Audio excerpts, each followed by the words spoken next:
વિદ્યાર્થી મિત્રો કેમ છો? મજામાં ને? મજામાં જ હશો એવી મને આશા છે.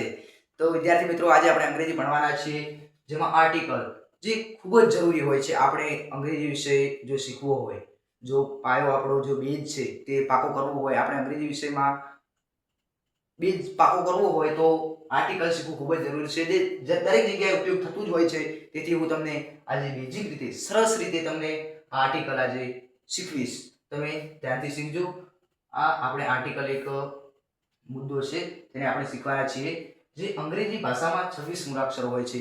આપણે જ્યારેથી ભણવા બેઠા ત્યારથી શીખીએ જ છીએ કે આપણે એબીસીડી બોલતા જ હોય છે. તે જ અક્ષર જે 26 આપણે આલ્ફાબેટ જે કહીએ છીએ તે બોલતા જ હોઈએ છીએ. તમે નાનપણથી જ બોલતા આવ્યા છો.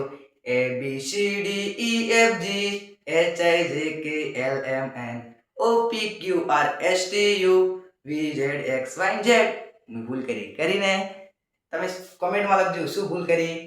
તમને ખબર જ હશે ને કઈ ભૂલ કરી. મને પણ ખબર છે. તમે કોમેન્ટ કરો એટલા માટે મેં ભૂલ કરી છે. તમે જરૂરથી કમેન્ટ કરજો. અંગ્રેજી ભાષામાં 26 મૂળાક્ષરો હોય છે, જેમાંથી 5 સ્વર. કયા? કમેન્ટમાં બતાવો જરૂરથી. કમેન્ટમાં બતાવો જલ્દી. અંગ્રેજી ભાષામાં કયા 5 સ્વર હોય છે? હવે હું બતાવું. ઈ ઈ આઈ ઓ યુ. અય્યો જે છે શોર્ટ ફોર્મ છે. અય્યો. એ ઈ આઈ ઓ યુ. અહીંયા લખું એ ઈ આઈ ઓ યુ. 5 સ્વર છે આપણા. કેટલા? 5 સ્વર છે. એ ઈ આઈ ઓ યુ, જેને આપણે શોર્ટ ફોર્મમાં કહીએ છીએ અય્યો.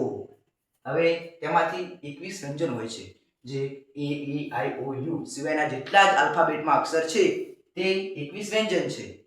અને આપણે હવે જે મેન ભણવાના છીએ તે એ એન. આપણે આને સિમ્પલમાં એ બોલીએ છીએ અને એન.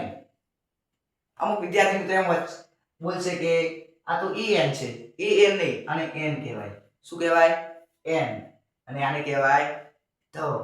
3 આર્ટિકલ છે આપણે ટોટલ, જે પહેલો એ છે, બીજો એન છે અને ત્રીજો ધ છે. તો આપણે એ શીખી